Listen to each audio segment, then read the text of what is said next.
race fans, the vlogs are back for 2022.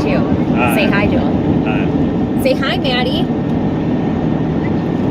Yes, the Peapod is going to her first race ever.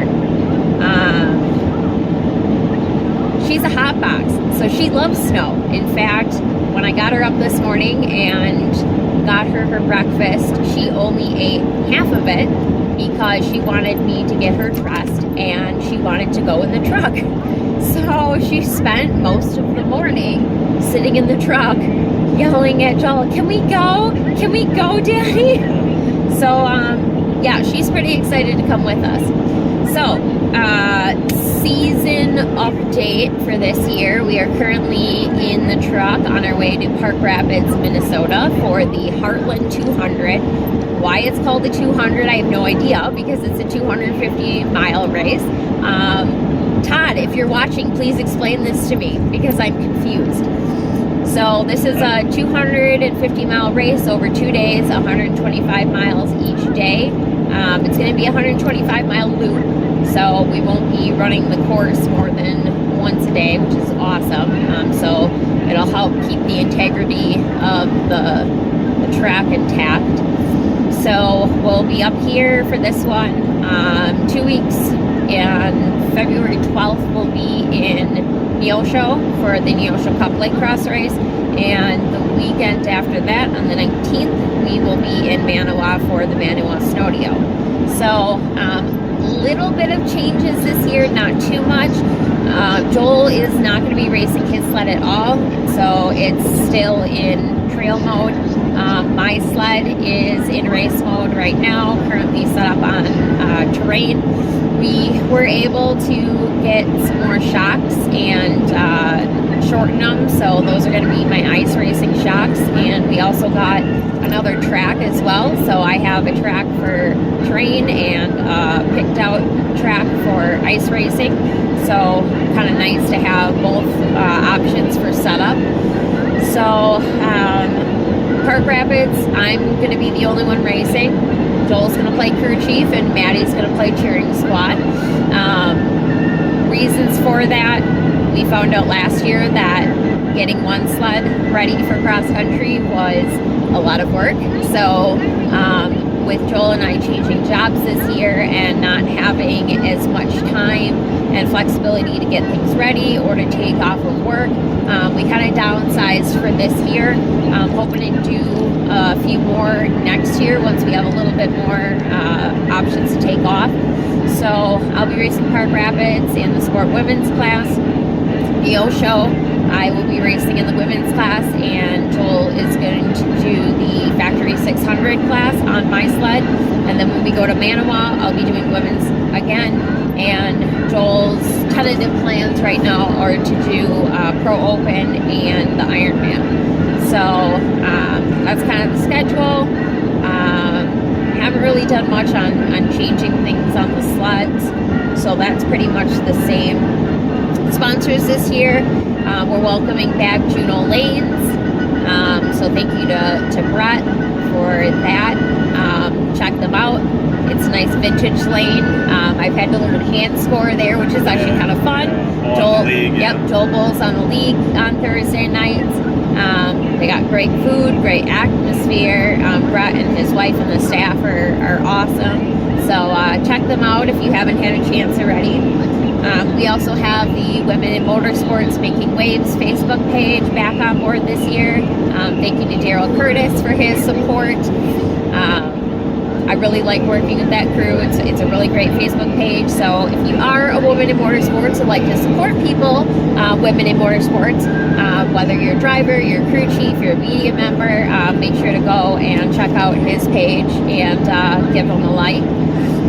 We also have Polaris Engineered Lubricants back on board this year. Of course, that's where we get all of our oil for the season. And Accelerated Technologies, thanks to John up in Canada for the awesome shocks that I will be using this weekend, actually. So really excited to finally put those to the test and see what we can do with them as far as adjustability and making it a good setup for terrain races. We got a couple new sponsors on this year. We are welcoming Project Sleep. Thank you to Julie, who runs that organization, and Lauren, the program manager. I've had some chances to work with them over the past few weeks. We did a Facebook Live and an Instagram Live. We're also running a fundraiser. It's kind of centered around this race and the rest of the season.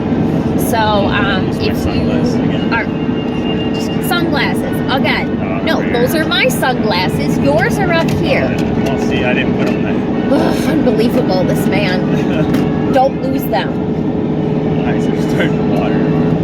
Unbelievable. Where was I? Yes, Project Sleep. So we are still running that fundraiser. I will throw up a link a little bit later on the page. Absolutely would love your support. That money goes towards running the organization, giving a chance for patient advocates like me to be able to present and tell my story at different functions. I've already done my former high school this year. I spoke at a combined biology and psychology class. Students absolutely loved it. We used up the whole hour and a half to present and discuss. Looking at some more opportunities this year, so check out Project Sleep, Facebook page, Instagram, and their website for that. We are also welcoming GK Remodel. That would be Gabe Kemp. Thank you so much for making our kitchen and our bathroom absolutely beautiful. Gabe does really great work. He's based out of West Bend, but does travel. So if you need any home remodel done, well, give him a call. I can put a post up with his phone number as well. He also replaced all of our doors in our kitchen and some of our molding. So my kitchen does not match the rest of my house now, but I absolutely love it. It's one of my favorite places to be in our house. So thank you to Gabe and his remodel business for coming on board with us this year. Other than that, I don't really think there's much else to talk about right now. We'll go ahead and throw up a race preview tonight once we kind of get settled in at the hotel. Kind of talk about what we're looking forward for racing tomorrow, what our process is going to be, some different things that I'll be carrying with me on the sled that I don't normally do. Yeah, there's a lot of prep. Yes, yes. Your sled, I think I started in October, maybe. Yeah, it was quite a bit of work.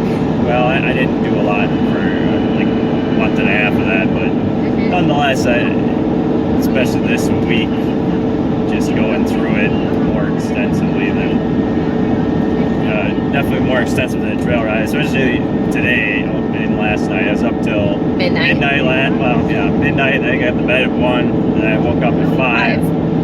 Go right back to work on it. Yep. Yeah.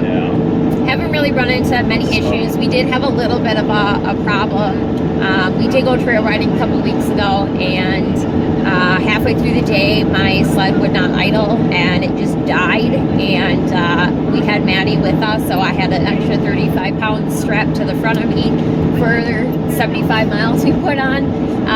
Thought it was the spark plugs, pulled those. They were pretty stuck on there, and they looked like crap.